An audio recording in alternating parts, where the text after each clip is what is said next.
IPL కు ధోని వీడ్కోలు పలకబోతున్నారనే ఊహాగానాలు జోరందుకున్నాయి. Chennai super kings Gujarat titans మధ్య మ్యాచ్ జరుగుతుంది. ఇది ధోనికి చివరి మ్యాచ్ కావచ్చని చర్చ మొదలైంది. చెన్నై సూపర్ కింగ్స్ కు ఈ సీజన్ లో ఇది చివరి లీగ్ మ్యాచ్ కావడం, ఈ సీజన్ లో సిఎస్కే ప్రదర్శన అనుకున్న స్థాయిలో లేకపోవడంతో ఊహాగానాలకు మరింత బలం చేకూర్చింది. ధోని ఇప్పటి వరకు ఐపీఎల్ లో 277 మ్యాచ్లు ఆడాడు. ఈ మ్యాచ్ లో 5439 పరుగులు చేసి అభిమానులను అలరించాడు. ఈ ప్రయాణంలో 24 హాఫ్ సెంచరీలు నమోదు చేశాడు. ఇక ధోని అత్యధిక వ్యక్తిగత స్కోరు 84 పరుగులు కాగా భారీ షాట్లలోనూ తనదైన ముద్ర వేశాడు. ఇప్పటి వరకు 264 సిక్సర్లు, 375 ఫోర్లు బాదాడు.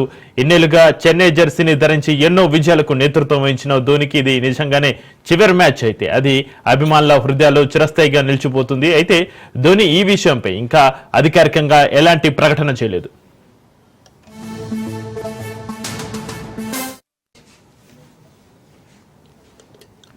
ఇక ఐపీఎల్ కు ధోని వీడ్కోలు పలకబోతున్నారనే ఊహాగానాలకు సంబంధించి మరింత సమాచారాన్ని మా ప్రతినిధి రత్నకుమార్ ఫోన్ లైన్ అందిస్తారు. రత్నకుమార్,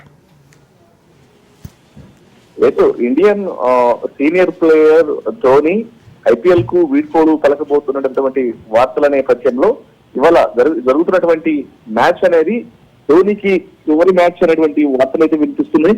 మ్యాచ్ అనంతరం దీని మీద ఒక స్పష్టత వచ్చేటువంటి అవకాశాలు ఉన్నాయి. ఎందుకంటే ఇప్పటి వరకు దాదాపు జరిగినటువంటి అన్ని సీజన్స్ లోనూ ధోని యొక్క ప్రమేయం అనేది చాలా కీలకంగా ఉంటుంది. చెన్నై టోర్నమెంట్ కు చెన్నై టీమ్ కు సంబంధించి అనేక సందర్భాల్లో టీము టైటిల్ ఫేవరెట్ గా టీమ్ లో ఇటు టోర్నీలో నిలవడానికి సంబంధించి కావచ్చు, అలాగే టైటిల్స్ ట్రోఫీని గెలవడానికి సంబంధించి కావచ్చు, అనేక సందర్భాల్లో కూడా చెన్నై టీమ్ లో కీలక పాత్ర పోషించినటువంటి వ్యక్తి అటు కెప్టెన్ గాను అలాగే కీ ప్లేయర్ గాను ధోని యొక్క ప్రాముఖ్యత అనేది చాలా ఎక్కువగా ఉంది. అయితే ఇప్పటికే దాదాపు 40 సంవత్సరాలు పైబడినటువంటి ధోని కొంత ఇబ్బందికరమైనటువంటి పరిస్థితులు ఎదుర్కొంటున్నాడు. కొంత గడ్డు పరిస్థితులు ఎదురవుతున్నాయి.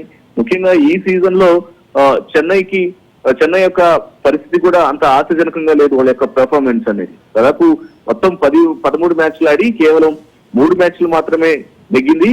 ఈ సీజన్ లో టేబుల్లో చివరి స్థానంలో ఉంది చెన్నై.